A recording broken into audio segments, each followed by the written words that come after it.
was on a roll when I entered the system of entertainment, theater, television, and film.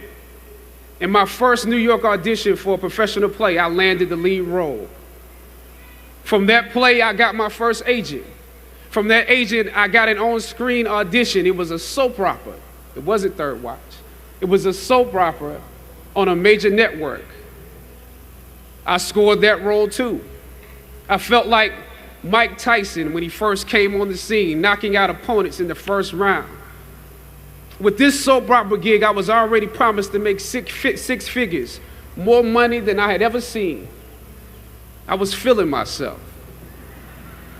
But once I got the first script, and with soap operas, you very often get the script the night before and you shoot the whole episode in one day with little to no time to prepare. Once I saw the role I was playing, I found myself conflicted. The role wasn't necessarily stereotypical. A young man in his formative years with a violent streak pulled into the allure of gang involvement. That's somebody's real story. Never judge the characters you play. That's what we were always taught. That's the first rule of acting. And any role play, honestly, can be empowering. But I was conflicted because this role seemed to be wrapped up in assumptions about us as black folk. The writing failed to search for specificity. Plus, there was barely a glimpse of positivity or talent in the character, barely a glimpse of hope. I would have to make something out of nothing. I was conflicted. Howard had instilled in me a certain amount of pride, and for my taste, this role didn't live up to those standards. It was just my luck that after filming the first 2 episodes, execs of the show called me into their offices and told me how happy they were with my performance. They wanted me to be around for a long time. They said, if there was anything that I needed, just let them know. That was my opening. I decided to ask them some simple questions about the background of my character, questions that I felt were pertinent to the plot. Question number 1, where's my father?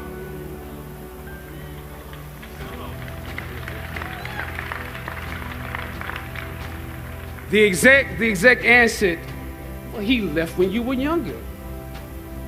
Of course. Okay. Question number 2. In this script, it alluded to my mother not being equipped to operate as a good parent. So why exactly would my little brother and I have to go into foster care? Matter of factly, he answered, well, of course, she's on heroin. That could be real, I guess. But I didn't want to assume that's what it was. If we're around here assuming that the black characters in the show are criminals on drugs and deadbeat parents, then that would probably be stereotypical, wouldn't it? That word stereotypical lingered. One of the execs pulled out my resume and began studying it. The other exec wore a smile, trying to live up to what they had promised me only a few moments before. If there's anything you need, just let us know. She said, as you have seen, things move really fast around here. But we are more than happy to connect you with the writers if you have suggestions. Yeah, I said, that would be great. I said, because I'm just trying to do my homework on this. I didn't know if you guys had decided on all the facts, but maybe there's some things we could come up with, some talent or gift that we could build. Maybe he's really good at math or something. He has to be active. I'm doing my best not to play this character like a victim.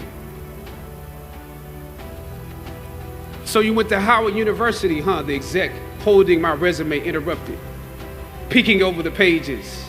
Yes, I said proudly. He slid my resume back in his desk and said, thank you for your concerns. We'll be watching you. I left the office. I shot the episode I had come in to shoot on that day. Probably the best one I did out of the 3 because I got what was bothering me off my chest. I was let go from that job on the next day. A phone call from my agent. They decided to go another way. The questions that I asked set the producers on guard and perhaps paved the way for a less stereotypical portrayal for the black actor that stepped into the role after me. As the scripture says, I planted the seed and Apollos watered it, but God kept growing. God kept it growing. Yet and still, when you invest in a seed, watching it grow without you, that is a bitter pill to swallow. A bitter pill. Anybody that's ever been fired knows what I'm talking about. Even if you really don't want the job, when they let you go, it's like any breakup.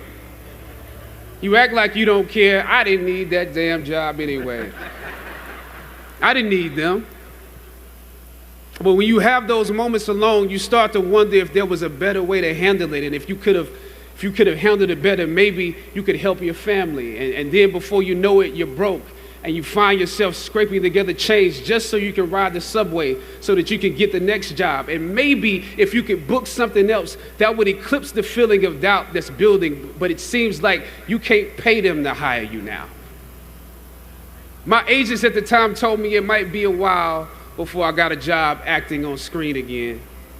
Sometimes you need to get knocked down before you can really figure out what your fight is and how you need to fight it. Throughout ancient times, institutions of learning have been built on top of hills to convey that great struggle is required to achieve degrees of enlightenment. Each of you had your own unique difficulties with the hill. For some of you, the challenge was actually academics. When you hear the words magna cum laude, you know that's not you. That's not you. You worked hard, you did your best, but you didn't make A's or B's, sometimes C's. You never made the dean's list, but that's okay. You're here on top of the hill. And I want to say something to that. You know, sometimes your grades don't give a real indication of what your greatness might be. So it really is okay. For others, it was financial. You and your family struggled to make ends meet every semester of your matriculation. You had to stand in one line to get to another line, to get to another line for somebody that might help you. You had to work an extra job or two, but you're here. For a lot of you, not all, but a lot of you, your hardest struggle was social. Some of you never fit in. You were never as cool and as popular as you wanted to be, and it bothers you. So your social struggles here became psychological. Even though you made it up the hill, you carry the baggage of rejection with you, but you're here. Or some of you went through something traumatic. You made it to the top of the hill, but not without scars and bruises. Some of you fit in too much. You were on the yard rapping on your frat block when you were supposed to be in class. Or you got caught up in the DC party life. You carry the baggage of too much acceptance. When completing a long climb, one first experiences dizziness, disorientation, and shortness of breath due to the high altitude. But once you become accustomed to the climb, your mind opens up to the tranquility of the triumph. Oftentimes, the mind is flooded with realizations that were for some reason harder to come to when you were at a lower elevation. At this moment, most of you need some realizations because right now you have some big decisions to make. Right now, I urge you, in your breath, in your eyes, in your consciousness, invest in the importance of this moment and cherish it. I know, savor the taste of your triumphs today. Don't just swallow the moment whole without digesting what has actually happened here. Look down over what you conquered and appreciate what God has brought you through.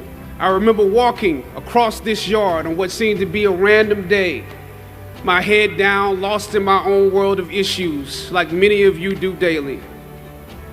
I'm almost at the center of the yard. I raised my head and Muhammad Ali was walking towards me. Time seemed to slow down as his eyes locked on mine and opened wide. He's raised his fist into a quintessential guard. I was game to play along with him, to act as if I was a worthy opponent. What an honor to be challenged by the GOAT, the greatest of all time, for a brief moment.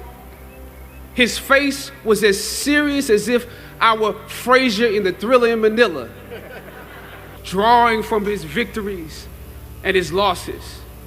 At that moment, I realized something new about the greatness of Ali and how he carried his crown. I realized that he was transferring something to me on that day.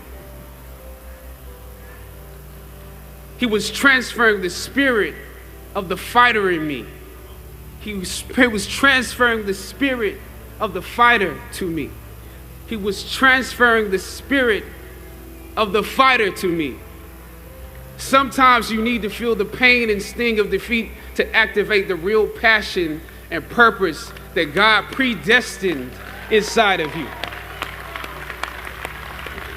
God says in Jeremiah, I know the plans I have for you. Plans to prosper you and not to harm you. Plans to give you hope and a future. When you at this day, when you have reached the hilltop and you are deciding on next jobs, next steps, careers, further education, you would rather find purpose than a job or a career. Purpose crosses disciplines. Purpose is an essential element of you. It is the reason you are on the planet at this particular time in history. Your very existence is wrapped up in the things you are here to fulfill. Whatever you choose for a career path, remember the struggles along the way are only meant to shape you for your purpose. When I dare to challenge the system that would relegate us to victims and stereotypes with no clear historical backgrounds, no hopes or talents, when I questioned that method of portrayal, a different path opened up for me. The path to my destiny. When God has something for you, it doesn't matter who stands against it.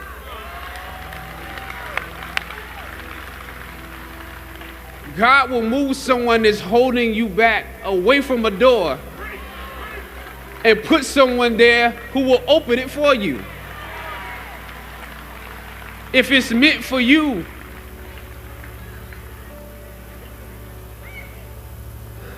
I don't know what your future is, but if you're willing to take the harder way, the more complicated one, the one with more failures at first than successes, the one that has ultimately proven to have more meaning, more victory, more glory, then you will not regret it. The light of new realization shines on you today. As you commence to your past, press on with pride and press on with purpose. God bless you. Now, this is your time.